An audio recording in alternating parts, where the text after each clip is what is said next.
আসসালামু আলাইকুম। আশা করি সবাই ভালো আছেন, সুস্থ আছেন। আজকের ক্লাসে আমরা একটি প্রকিউরমেন্ট প্রক্রিয়ার মধ্যে কমপ্লেন এবং আপিল প্রসিডিউর এই বিষয়টা সম্পর্কে একটা স্পষ্ট ধারণা নেওয়ার চেষ্টা করব। তো মূলত কমপ্লেন এবং আপিল এই বিষয়টা সম্পর্কে পিপিএ 2006-এর সেকশন নম্বর 29 এবং 30 নম্বর ধারাতে আলোচনা করা হয়েছে। অপরদিকে রুলস নাম্বার 72 থেকে 77 এবং অর্থাৎ পিপিআর 2025-এর রুলস নাম্বার 72 থেকে 77-এর ভিতরে এই কমপ্লেইন্ট এবং আপিল সম্পর্কে আলোচনা করা হয়েছে। তো আমাদের এই সেশনে মূলত কী থাকবে, এখানে থাকবে objectives, grounds for complaints, no right to complaint, level of complaints এবং কমপ্লেন্ট ম্যানেজমেন্ট। আচ্ছা, তো প্রথমে আসি অবজেক্টিভস অফ কমপ্লেন্ট মেকানিজম। অবজেক্টিভটা কি, কমপ্লেন্ট মেকানিজম কেন থাকা প্রয়োজন? এটার প্রধান কারণ হচ্ছে টেস্ট অফ ট্রান্সপারেন্সি, অর্থাৎ যেন স্বচ্ছতা বজায় থাকে। ক্রেডিবিলিটি, অর্থাৎ ক্রয় প্রক্রিয়ার মধ্যে যেন বিশ্বাসযোগ্যতা থাকে। পাবলিক কনফিডেন্স, অর্থাৎ জনগণ যারা এর সাথে যুক্ত তারা যেন কনফিডেন্স পায়। ট্রাস্ট মানে হচ্ছে বিশ্বাস, অর্থাৎ এখানে যেন ক্রয় প্রক্রিয়ার মধ্যে এই বিশ্বাস বিষয়টা যেন থাকে। এই জন্য কিন্তু এই কমপ্লেন্ট মেকানিজমটা প্রয়োজন। Who can complain, K complain করতে পারে? মূলত এ বিষয়ে পিপিএ 2006-এর সেকশন নম্বর 29-এ বলা হয়েছে এনি পারসন, যে কোনো ব্যক্তি কমপ্লেন করতে পারে। Who claims to suffer or have suffered loss or damages, বলা হচ্ছে যে ব্যক্তি ক্লেম করতেছে যে সে ভোগান্তিতে পড়েছে বা তার কোনো ক্ষতি হয়েছে, হ্যাঁ, due to breach of responsibility assigned with the PE may lodge a complaint. বলতেছে এই due to breach of responsibility বলা হচ্ছে যে মানে রেসপন্সিবিলিটি বা দায়িত্বের যে বিষয়টা ছিল সেটার ভঙ্গ হয়েছে, হ্যাঁ, with the PE may lodge a complaint. তাহলে এই যে কোনো ব্যক্তি এবং যারা আর কি ভোগান্তিতে পড়বে তারা কিন্তু কমপ্লেন করতে পারবে। রাইট টু কমপ্লেন, ঠিক আছে, এর গ্রাউন্ডস কী, মানে একটা কমপ্লেন করতে গেলে তার কিছু গ্রাউন্ডস থাকতে হয়। তাহলে এই পিপিআরের মধ্যে কোথায় কোথায় কী গ্রাউন্ডস থাকতে পারে? এক নম্বর আছে কি, pre qualification documents not ready or available. বলা হচ্ছে প্রি কোয়ালিফিকেশনের সময় যদি ডকুমেন্ট রেডি বা অ্যাভেলেবেল না থাকে তখন কিন্তু যারা এই ডকুমেন্ট ক্রয় করতে আসবে তারা কিন্তু কমপ্লেন করতে পারবে। Failure two respond promptly to request for clarification, বলা হচ্ছে যখন টেন্ডার বিক্রি হয়ে গেল তখন কিন্তু টেন্ডাররা এই ক্লারিফিকেশনের জন্য পিইকে বিভিন্ন ধরনের প্রশ্ন জিজ্ঞাসা করবে টেন্ডার ডকুমেন্টে যেগুলো রয়েছে সেগুলো বিষয়ে। কিন্তু যদি পিই সেটার সঠিক জবাব না দিতে পারে বা ক্লারিফিকেশন না দিতে পারে তাহলে কিন্তু তারা কমপ্লেন করতে পারবে। Failure by TEC to evaluate qualification in accordance with criteria set out in pre qualification document, বলা হচ্ছে প্রি কোয়ালিফিকেশন ডকুমেন্টে যে ক্রাইটেরিয়াগুলো ছিল যদি টিইসি বা টেকনিক্যাল ইভ্যালুয়েশন কমিটি যদি সেটা ইভ্যালুয়েট করতে ব্যর্থ হয় তাহলে কিন্তু এখানে কমপ্লেন আসতে পারে।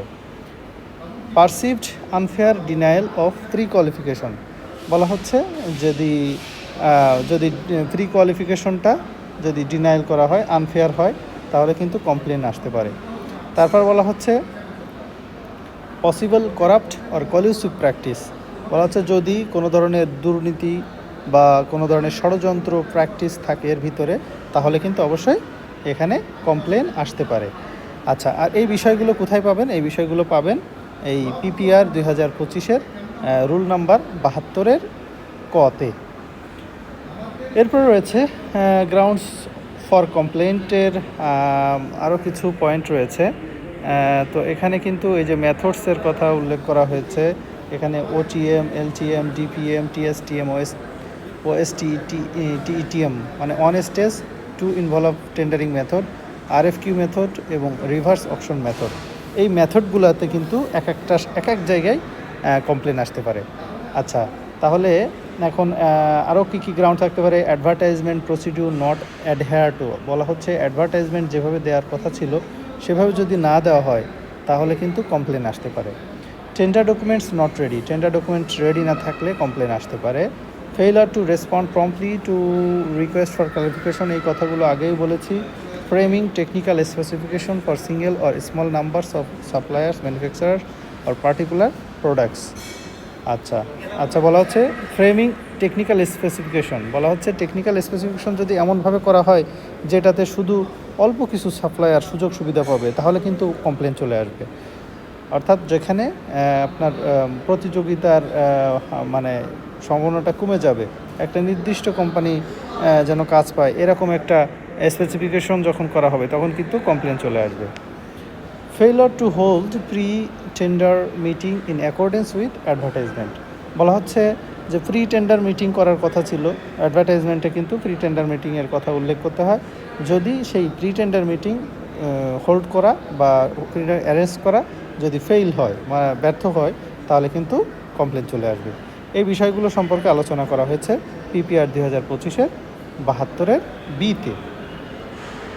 আচ্ছা, এরপরে কিন্তু আরও কিছু গ্রাউন্ডস রয়েছে একই রকম, এখানে মেথডস এবং ওই আগের ওই পয়েন্টগুলো এখানেও আছে। Failure to open tender in accordance with advertisement, opening any tender receive prior to set deadline, failure to open all tenders in time, বলা হচ্ছে যদি সকল টেন্ডার ওয়ান টাইমে যদি ওপেন করতে ব্যর্থ হতে হয় পিই বা যারা টেন্ডার ওপেনিং কমিটিতে থাকবে তাহলে কিন্তু কমপ্লেন চলে আসবে। Failure to evaluate tenders in compliance with established criteria, তারপর বলা হচ্ছে attempts by PE to negotiate with successful tender, বলা হচ্ছে যদি পিই কর্তৃক কোনো নেগোশিয়েশনের জন্য যদি অ্যাটেম্পট গ্রহণ করা হয়, সাকসেসফুল টেন্ডার যিনি হয়েছে তার সাথে যদি নেগোশিয়েশনের জন্য কোনো পদক্ষেপ নেওয়া হয় তাহলে কিন্তু এখানে কমপ্লেন চলে আসতে পারে।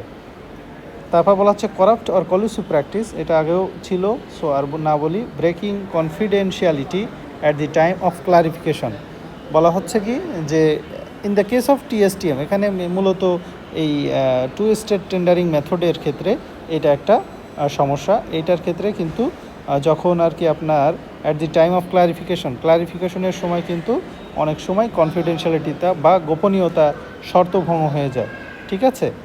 তো এই সময় কিন্তু যদি গোপনীয় তার শর্তও যদি ভাঙা হয় তাহলে কিন্তু এই মানে আপনার ওই কমপ্লেন চলে আসতে পারে। এটা সম্পর্কে মূলত আলোচনা করা হয়েছে পিপিআর 2025-72 বিতে। আচ্ছা, গ্রাউন্ডস ফর কমপ্লেন, এখানে আরএফপি বা রিকোয়েস্ট ফর প্রপোজাল, এইটার কোথায় কোথায় কমপ্লেন আসতে পারে? এটা কিন্তু আসতে পারে breaking confidentiality after opening and the technical proposal, technical proposal open করার পর যদি এটার গোপনীয়তা শর্ত ভঙ্গ হয় বা এটা যদি গোপনীয়তা ভঙ্গ হয় তাহলে কিন্তু কমপ্লেন আসতে পারে। Opening the financial proposal at the time of opening the technical proposal, বলা হচ্ছে ফাইন্যান্সিয়াল প্রপোজালটা টেকনিক্যাল প্রপোজাল যখন ওপেন করা হয় একই টাইমে যদি ফাইন্যান্সিয়াল প্রপোজালও ওপেন করা হয় তাহলে কিন্তু কমপ্লেন চলে আসতে পারে। অর্থাৎ এখানে আরএফপিতে মূলত নিয়ম হচ্ছে প্রথমে টেকনিক্যাল প্রপোজাল ওপেন করতে হবে, তারপরে ফাইন্যান্সিয়াল প্রপোজাল ওপেন করতে হবে। সো এখানে যদি একসাথে দুইটা ওপেন করা হয় তাহলে কিন্তু কমপ্লেন আসবে মাস্ট। অর্থাৎ প্রসিডিউরটা কিন্তু আপনাদেরকে খুব ভালোভাবে জানতে হবে। Failure two evaluate in accordance with criteria set out in RFP, বলা হচ্ছে যে আরএফপির যে ক্রাইটেরিয়া, হ্যাঁ, এবং এই ক্রাইটেরিয়া অনুসারে যেভাবে মূল্যায়ন করার কথা সেভাবে যদি মূল্যায়ন করতে ব্যর্থ হয় তাহলে কিন্তু কমপ্লেন আসতে পারে। Attempt by PE to force a revision to fee rates during negotiation, বলা হচ্ছে যে অ্যাটেম্পটস বাই পিই যদি এমন কোনো অ্যাটেম্পট নেয় to force a revision of fee rates during negotiation, বলা হচ্ছে নেগোসিয়েশনের সময় এই ফি রেটস এটা ফোর্স করে এটা রিভিশন করার যদি চেষ্টা করা হয় তাহলে কমপ্লেন আসতে পারে। পসিবল করাপ্ট অর কলুসিভ প্র্যাকটিস, এই একই কথা এখানে বারবার আসছে, সো এটা না বলি। এরপর রয়েছে নো রাইট টু কমপ্লেন, অর্থাৎ কখন কমপ্লেন করা যাবে না। কখন কমপ্লেন করা যাবে না, প্রথমেই আসি, the choice of procurement methods for goods works and service. বলা হচ্ছে কোন কোন বিষয় নিয়ে কোনো কমপ্লেন করা যাবে না। একটা হচ্ছে চয়েস অফ প্রকিউরমেন্ট মেথড, অর্থাৎ কোন মেথডে ক্রয় প্রক্রিয়াটা হবে, এটা কিন্তু নির্ধারণ করবে পিই। এইটার চেঞ্জ করার জন্য বা এটাকে প্রভাবিত করার জন্য কোনো কমপ্লেন কিন্তু কেউ করতে পারবে না, বা করলেও সেটা গ্রহণযোগ্য হবে না। A refusal to short list an applicant, বলা হচ্ছে যদি কোনো অ্যাপ্লিক্যান্টকে শর্ট লিস্টেড না করা হয় বা কোনো অ্যাপ্লিক্যান্টকে যদি রিফিউজ করা হয়, তাহলে কিন্তু সে কমপ্লেন করতে পারবে না। তারপর বলা হচ্ছে the decision to reject applications for pre qualification, tenders, quotation or proposal. বলা হচ্ছে the decision to reject application, বলছে অ্যাপ্লিকেশন রিজেক্ট করার যে ডিসিশন, এই যে pre qualification, tenders, quotation or প্রপোজালের এই পিইর যে ডিসিশন, এই ডিসিশনটা কিন্তু পিই নিবে। এখানে কিন্তু কেউ কমপ্লেন করতে পারবে না, বা করলেও এটা কিন্তু গ্রহণযোগ্য হবে না। তারপর বলা হচ্ছে a decision of award made by CCGP, অর্থাৎ cabinet committee for government purchase, এই যে কমিটি, এই কমিটি যদি কোনো ডিসিশন নেয় এবং কোনো অ্যাওয়ার্ড প্রদান করা হয়, তাহলে কিন্তু সেখানে কোনো ধরনের কমপ্লেন গ্রহণযোগ্য নয়। এটা কিন্তু কোথায় বলা আছে, এটা বলা আছে পিপিএ 2006 সেকশন নম্বর 29-এ। তাহলে রাইট টু কমপ্লেন, এটা এক্সেপশনাল কেস আছে, যেমন বলা হচ্ছে ইফ নোয়া ইজ ইস্যুড, বলা হচ্ছে নোয়া যদি ইস্যু করা হয় or contract sign, no complaint can be lodge to administrative authority, however for ইনঅর্ডানাস or unlawful issuance of NOA or signed of contract, complaint can be directly lodge to review panel for exceptional cases. বলা হচ্ছে normally কিন্তু নোয়া প্রদানের আগ পর্যন্ত complain করা যাবে, নোয়া প্রদান হয়ে গেলে কিন্তু আর কমপ্লেন গ্রহণযোগ্য নয়। সো এক্সেপশনাল কেসের ক্ষেত্রে বলা হচ্ছে যদি নোয়া এইভাবে ইফ নোয়া ইজ ইস্যুড, যদি ইস্যু করা হয়, তাহলে কিন্তু কিছু কিছু ক্ষেত্রে এই যে complain can be directly lodge to review panel for exceptional cases, এই এক্সেপশনাল কেসের ক্ষেত্রে এই সরাসরি কিন্তু রিভিউ প্যানেলে এই কমপ্লেন করা যাবে। আচ্ছা, আর এই বিষয়টা সম্পর্কে আলোচনা করা হয়েছে পিপিআর 2025-এর 73-এর 14 নম্বর বিধিতে। আচ্ছা, এরপরে রয়েছে লেভেলস অফ কমপ্লেন্ট, অর্থাৎ কোন লেভেলে কমপ্লেন করতে পারবে একজন ব্যক্তি। আচ্ছা, an aggrieved person may complain following rules 72 এবং 73 অফ পিপিআর 2025 অ্যাট 2 লেভেলস।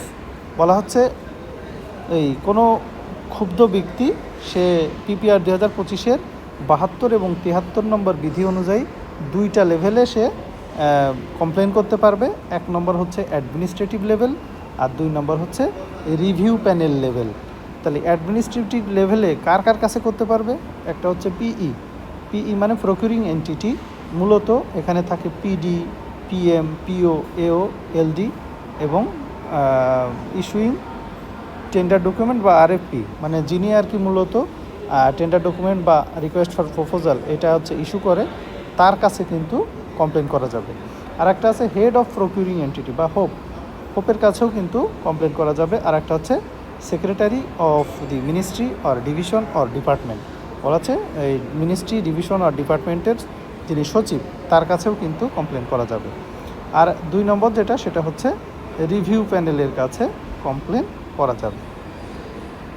আচ্ছা, কমপ্লেন রিসলিউশন মানে একটা কমপ্লেন কিভাবে সমাধান হবে, এটা হচ্ছে অ্যাডমিনিস্ট্রেটিভ লেভেলে, এটা হচ্ছে প্রথমে পিই, তারপরে সেখান থেকে যাবে হোপের কাছে, হোপ থেকে যাবে সেক্রেটারির কাছে, এই সেক্রেটারি পরবর্তীতে এখান থেকে যাবে রিভিউ প্যানেল, এবং এই রিভিউ প্যানেলটা মূলত হচ্ছে ইন্ডিপেন্ডেন্ট রিভিউ, এটা হচ্ছে কিন্তু স্বাধীন, এখানে কিন্তু কোনো ধরনের মানে না, এখানে মানে চাকরি বাকরি করে না, এখানে যারা থাকে মূলত সকলেই অবসরপ্রাপ্ত সরকারি চাকরিজীবী, তারা এখানে মিটিং যে পরিমাণ করে সেই পরিমাণ পারিশ্রমিক বা সেই পরিমাণ সম্মানই তারা নিয়ে থাকে।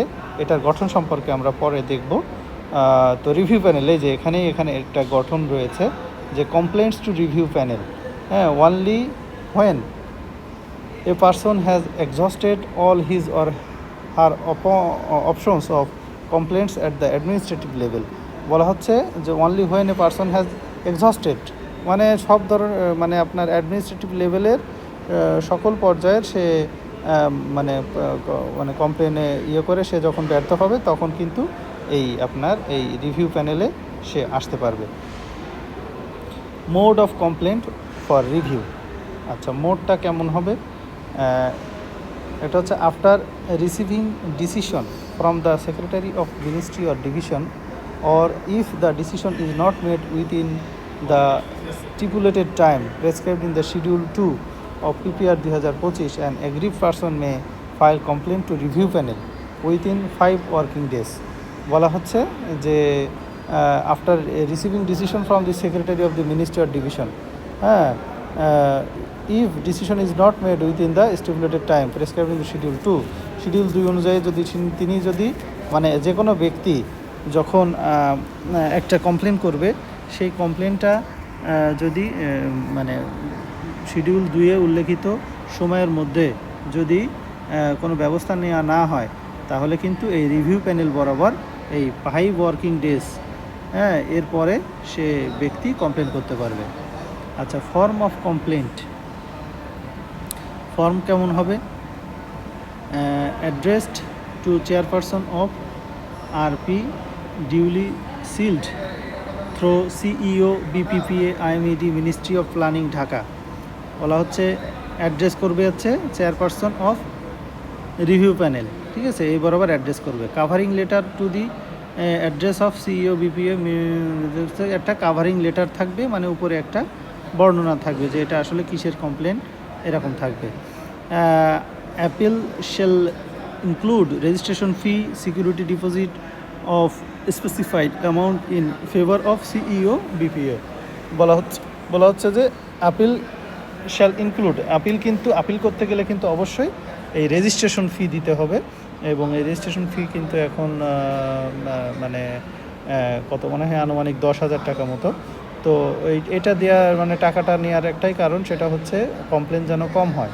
কমপ্লেন বেশি হলে তো ক্রয় প্রক্রিয়া বাধাগ্রস্ত হয়ে যাবে। সো এখানে এই রেজিস্ট্রেশন ফিটা রাখা হয়েছে এবং সিকিউরিটি ডিপোজিট রাখা হয়েছে। Opened only by the chairperson of RFP। বলা হচ্ছে কমপ্লেন শুধু মানে রিভিউ প্যানেলের যিনি চেয়ারপারসন তিনিই শুধুমাত্র ওপেন করতে পারবে। কস্ট অফ কমপ্লেন, আচ্ছা, এখানে কস্ট অফ কমপ্লেনে যে দেখানো হয়েছে, এখানে বলা হচ্ছে কি যে দেখেন এখানে এই যে বিলো 1 কোটি টাকা, যদি কন্ট্রাক্ট ভ্যালু 1 কোটি টাকার কম হয় তাহলে রেজিস্ট্রেশন ফি হবে 10,000 টাকা এবং সিকিউরিটি ডিপোজিট হবে 50,000 টাকা। আর যদি 1 কোটি থেকে 5 কোটি টাকার মধ্যে হয় তাহলে রেজিস্ট্রেশন ফি 15,000 এবং সিকিউরিটি ডিপোজিট 1 লাখ। আর যদি 5 কোটি থেকে 10 কোটি টাকার মধ্যে হয় তাহলে রেজিস্ট্রেশন ফি 20,000 এবং সিকিউরিটি ডিপোজিট 2 লাখ টাকা। আর যদি অ্যাভোভ 10 করোড় টাকা, যদি 10 কোটি টাকার অধিক হয় তাহলে হচ্ছে রেজিস্ট্রেশন ফি হবে 25,000 টাকা এবং সিকিউরিটি ডিপোজিট হবে 5 লক্ষ টাকা। আর for complain on issues prior to tender opening, হ্যাঁ, টেন্ডার ওপেনিংয়ের পূর্বেই যদি কোনো কমপ্লেন ইস্যু করতে হয় তাহলে সেখানে টাকা দিতে হবে। রেজিস্ট্রেশন ফি বাবদ 10,000 এবং সিকিউরিটি ডিপোজিট বাবদ 50,000 টাকা। এবং এটা মূলত আলোচনা করা হয়েছে রুল নম্বর 74-2-এ। এটা আপনারা একটু চেক করে নিতে পারেন।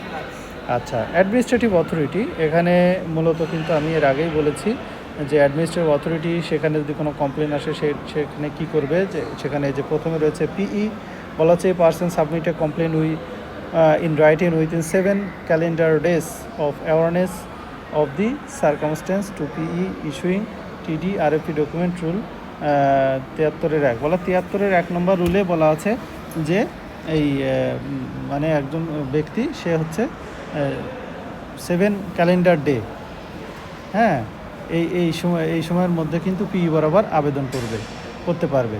তারপর বলা হচ্ছে কি পিই হ্যাজ 5 ওয়ার্কিং ডে, এবং এই আবেদনটা টু কনসিডার দ্য কমপ্লেন, বলা হচ্ছে পিই পাবে মাত্র 5 ওয়ার্কিং ডে বা কার্য দিবস, ঠিক আছে। এই কমপ্লেনটা কনসিডার করার জন্য and state the reason for its rejection or take to corrective action rule number হচ্ছে 73-4 বলা আছে যে 5 কার্যদিবস পাবে, হয় তিনি এটাকে রিজেক্ট করবে কিংবা কোনো ধরনের ব্যবস্থা নেবে। ইফ নট স্যাটিসফাইড, যদি তাতেও মানে যিনি কমপ্লেন করেছে স্যাটিসফাইড না হন, the complaint address the same complain to HOPE within subsequent 3 working days. বলা হচ্ছে যে 3 ওয়ার্কিং ডেজের মধ্যে কিন্তু ওই হোপ বরাবর ওই যিনি অভিযোগকারী উনি আবার অভিযোগ করতে পারবে, এবং after the elapse of 5 working day from the date of the lodging of the complain to PE rule. বলা হচ্ছে এই 5 কার্যদিবসের পর কিন্তু ওনাকে এই কাজটা করতে হবে। তারপরে বলা হচ্ছে কি হোপ কী করবে, if the chairperson member of the TEC or PEC must forward the complain to the concern secretary within 3 working days. তাহলে এটা ফরওয়ার্ড করবে উইথিন 3 ওয়ার্কিং ডেজ, 3 কার্যদিবসের মধ্যে কিন্তু এটা ফরওয়ার্ড করতে হবে। কিপিং দ্য কমপ্লেন্ট ইনফর্মড, হ্যাঁ, এবং সেটা কমপ্লেন্টটা ইনফর্ম করে এটা হচ্ছে 3 কার্যদিবসের মধ্যে ফরওয়ার্ড করতে হবে। If under purview HOPE shall issue a decision to the complaint within 5 working days. বলা হচ্ছে যদি হোপ এখানে থেকে কোনো ধরনের সিদ্ধান্ত দিতে চাই, অর্থাৎ বলা হচ্ছে যদি রিজেকশন করে কিংবা কোনো কারেক্টিভ মেজার যদি নিতে চায়, তাহলে এই 5 ওয়ার্কিং ডেজের মধ্যে কিন্তু তাকে নিতে হবে। If not satisfied the complaint address the same complaint to the secretary. বলা হচ্ছে এই যদি স্যাটিসফাইড তারপরেও না হয়, তাহলে কিন্তু এই কমপ্লেনটা কিন্তু তখন এই সচিব বরাবর করা যাবে, এবং of the ministry within subsequent 5 working 5 working ডেজের মধ্যে এটা কিন্তু করা যাবে, এবং after the elapse of 5 working days from the date of lodging the complain to the HOPE. আচ্ছা, তারপরে কি সেক্রেটারি কি করবে, সেক্রেটারি হচ্ছে decides within 5 working days as to, ওই একই রকমভাবে সেক্রেটারিও 5 কার্যদিবস সময় পাবে এবং সে ডিসাইড নেবে যে রিজেকশন অফ দি কমপ্লেন্ট, বলেছে এটা কমপ্লেনটা কি রিজেক্ট করা হবে নাকি কোনো কারেক্টিভ মেজার নেবে। ওকে, তারপর বলছে if the complaint is not satisfied with the decision of the সেক্রেটারিরও যদি মানে ডিসিশনটা যদি পছন্দ না হয়, he or she may appeal for the complain to the review panel. তখন কিন্তু উইথিন 5 কার্যদিবসের মধ্যে এই রিভিউ প্যানেল বরাবর কিন্তু আবেদন করতে পারবে। ওকে, তাহলে অ্যাডমিনিস্ট্রেটিভ অথরিটি এটা তো গেল। হোয়েন নো ডিসিশন, বলা হচ্ছে কোনো ডিসিশন যখন না আসে তখন কী হয়, decide when the complaint does not receive any written decision. বলেছে কোনো কমপ্লেন অভিযোগের যদি কোনো রিটেন ডিসিশন না পাওয়া যায় from any tier of the administrative level, কোনো অ্যাডমিনিস্ট্রেটিভ লেভেল থেকে যদি রিটেন কোনো সিদ্ধান্ত না আসে, concern person may directly lodge the same complain to the next higher authority.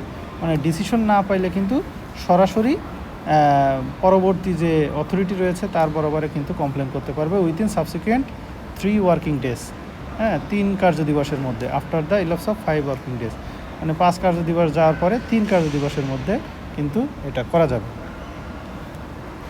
Okay, review panel formation, এটা কিন্তু মোটামুটি আগে একবার একটু বলেছিলাম, তারপরেও বলি। BPPA establish a list of well known specialist with maximum of 10 people from each of. বলা হচ্ছে 10 জন, সর্বোচ্চ 10 জন মানুষের কিন্তু বিপিপিএ একটা লিস্ট তৈরি করবে। সেখানে কারা থাকবে, সেখানে থাকবে legal experts, technical experts on public procurement, specialist on contract management, এনারা থাকবে। এবং এটা কোথায় আলোচনা করা হয়েছে, পিপিআর 2025-এর 74-2-এ। আচ্ছা, রিভিউ প্যানেল ফরমেশনে আরও কি বলা হচ্ছে, 3 to 5 review member in panel. বলা হচ্ছে 3 থেকে 5 জন রিভিউ মেম্বার্স থাকবে প্যানেলে। আচ্ছা, each review panel shall have at least 1 member from each of the 3 category of experts. বলা হচ্ছে 3 ক্যাটাগরির যে এক্সপার্ট রয়েছে সেই 3টা ক্যাটাগরি থেকে কিন্তু প্রত্যেকটা থেকে একজন করে অন্তত পক্ষে নিতে হবে। Each review panel shall have a minimum of 3 members one of whom is nominated as chairperson. বলা হচ্ছে এই প্রত্যেক রিভিউ প্যানেলে কিন্তু কমপক্ষে 3 জন সদস্য থাকবে এবং যাদের মধ্যে একজন চেয়ারপারসন থাকবে। তারা বলা হচ্ছে no officer of the republic shall be included. বলা হচ্ছে কোনো সরকারি চাকরিজীবী, প্রজাতন্ত্রের কোনো কর্মচারী কিন্তু এখানে ইনক্লুড হতে পারবে না। এটা সম্পর্কে বলা হয়েছে পিপিআর 2025-এর 74-এর 2-এর এতে। আচ্ছা, ফরমেশন সম্পর্কে এটা অ্যাপয়েন্ট সম্পর্কে আরও বলা হয়েছে, the BPP appoint the review panel member chairperson appoint terms and condition with prior approval of the ministry of planning, অর্থাৎ মিনিস্ট্রি অফ প্ল্যানিংয়ের সুপারিশক্রমে কিন্তু এই বিপিপিএ এই রিভিউ প্যানেলের মেম্বার এবং চেয়ারপারসনদেরকে অ্যাপয়েন্ট করে থাকে। The review panel may request the BPPA to co-opt maximum 2 members on a case by case basis for the list of specialist, মানে রিভিউ প্যানেল মে রিকোয়েস্ট করতে পারে দি বিপিপিএকে to co-opt maximum 2 members case by case basis, মানে case by case বেসিসে এটা 2জন মেম্বারকে তারা বাড়াইতে কমাইতে পারে। আচ্ছা, এটা কোথায় পাবেন? এটা পাবেন হচ্ছে পিপিআর 2025-এর 74-এর 2-এর বিতে। এরপর রয়েছে review panel abolish removal of members and reconstitution. এইটা কিন্তু আগে ছিল না। আগে পিপিআর 2008-এ কিন্তু রিভিউ প্যানেল গঠন করার সিস্টেম ছিল, কিন্তু এটা অ্যাবলিশ করা যেত না বা রিমুভ করা যেত না মেম্বারকে। তো এটা কিন্তু এবার আছে। এটা 2025-এর যে পিপিআর হয়েছে সেখানে বলা হচ্ছে for public interest government at any time with describing reason May abolish review panel. বলা হচ্ছে যে পাবলিক ইন্টারেস্ট জনস্বার্থে বা যদি গভর্নমেন্ট যখন ইচ্ছা যেমন চায় এই রিভিউ প্যানেল কিন্তু যে কোনো রিভিউ প্যানেলকে অ্যাবলিশ মানে বিলুপ্ত করতে পারে। রিমুভাল অফ মেম্বার্স মানে এটা যারা মেম্বার থাকবে রিভিউ প্যানেলের তাদেরকে কিন্তু রিমুভ করতে পারবে। In case of COI breach of act 64, মানে এখানে কিছু কারণ দেখাইছে যে এটা কিন্তু যদি 64 ধারাতে যে মানে বিশ্বাসের কথা বলেছে, বিশ্বাসভঙ্গ যদি হয়, physical or mental incapability or health, যদি শারীরিক মানসিক বা যে কোনো ধরনের মানে অসক্ষম হয় তাহলে কিন্তু তাকে রিমুভ করা যাবে। In case of removal of any of the one of or more member BPPA may reconstitute the review panel with the approval of competent authority permission সাপেক্ষে এই রিভিউ প্যানেল কিন্তু পুনরায় গঠন করতে পারবে বিপিপিএ। এটা কিন্তু পিপিআর 2025-এর 75-এ বলা হয়েছে। আচ্ছা, রিভিউ প্রসেসটা হচ্ছে কি, আপন receipt of RF and SD from the complaint, select the review panel on rotation basis, অর্থাৎ এটা রোটেশন বেসিসে কিন্তু এই রিভিউ প্যানেলটা মানে কাজ করে। অর্থাৎ একটা রিভিউ প্যানেল মানে যে কোনো একটা কমপ্লেন্ট আসলে একটা রিভিউ প্যানেল পেলে তারপরে আরেকটা কমপ্লেন্ট আসলে পরেরটা পাবে। এইভাবে কিন্তু প্রত্যেকটা রিভিউ প্যানেল এরকম কমপ্লেন্টগুলো ঘুরায় পাবে within forward the complaint within 5 working days, 5 কর্মদিবসের ভিতরে কিন্তু সেখানে যে কোনো কমপ্লেন্ট আসলে পাঠাইতে হবে। আচ্ছা, তারপরে বলা হচ্ছে no complaint shall be entertained without RF and SD keeping the complaint informed. হ্যাঁ, বলা হচ্ছে কোনো কমপ্লেন্টকেই কিন্তু এন্টারটেইন করা যাবে না উইদাউট RF and SD, এবং এই কমপ্লেন্ট কিন্তু ইনফর্ম করতে হবে।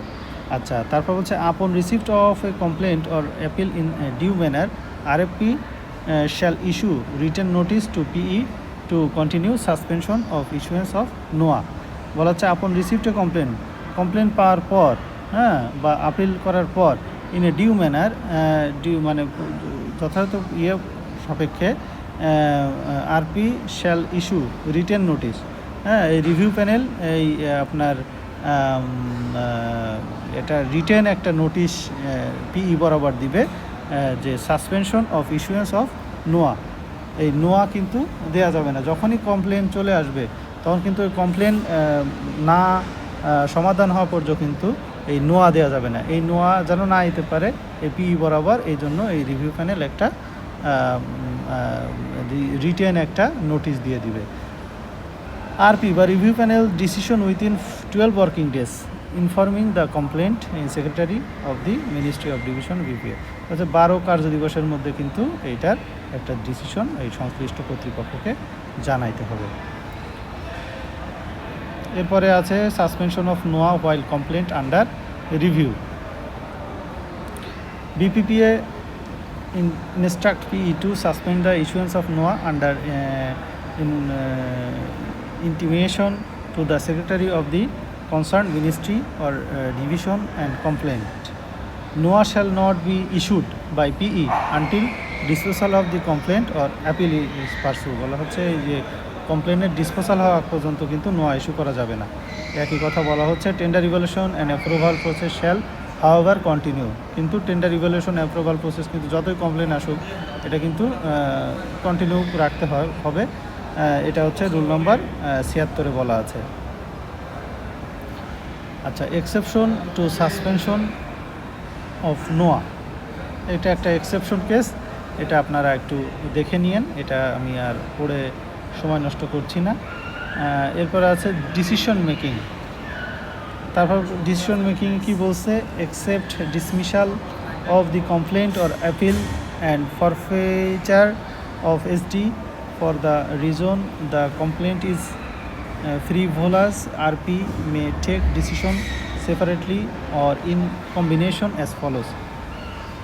এটা কী ধরনের ডিসিশন আসতে পারে হচ্ছে রিজেক্ট উইথ রিজন, মানে কমপ্লেনটা রিজেক্ট হয়ে যেতে পারে কারণসহ।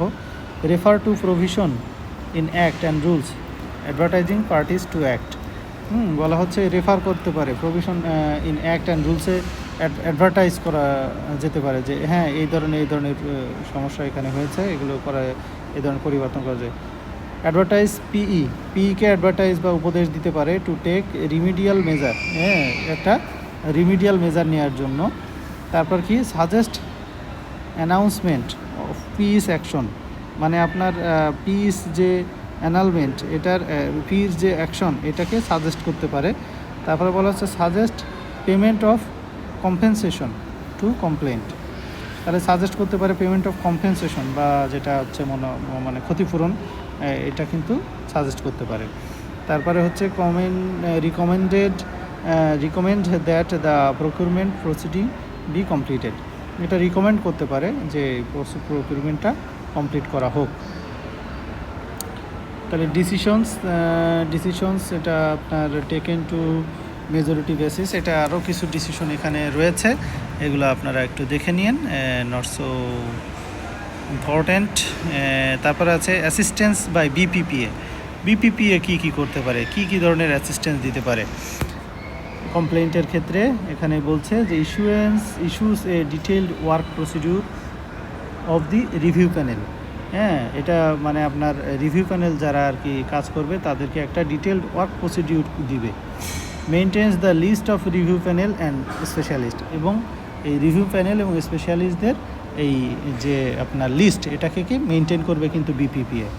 তারপরে makes provision for payment of honorarium to RP members at maximum টাকা 8,000 per meeting but not exceeding 5 meeting in total of on complain. বলে একটা কমপ্লেন্টের জন্য রিভিউ প্যানেলের সদস্যরা প্রত্যেক মিটিংয়ের জন্য 8,000 করে প্রত্যেকে পাবে, এবং সর্বোচ্চ 5টা মিটিং তারা একটা কমপ্লেন্টের জন্য করতে পারবে।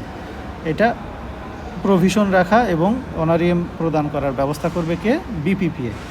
Provides necessary logistic support to the review panel, এবং রিভিউ প্যানেলকে নেসেসারি লজিস্টিক সাপোর্ট দিতে হবে। Under no circumstance involved in the review proceeding.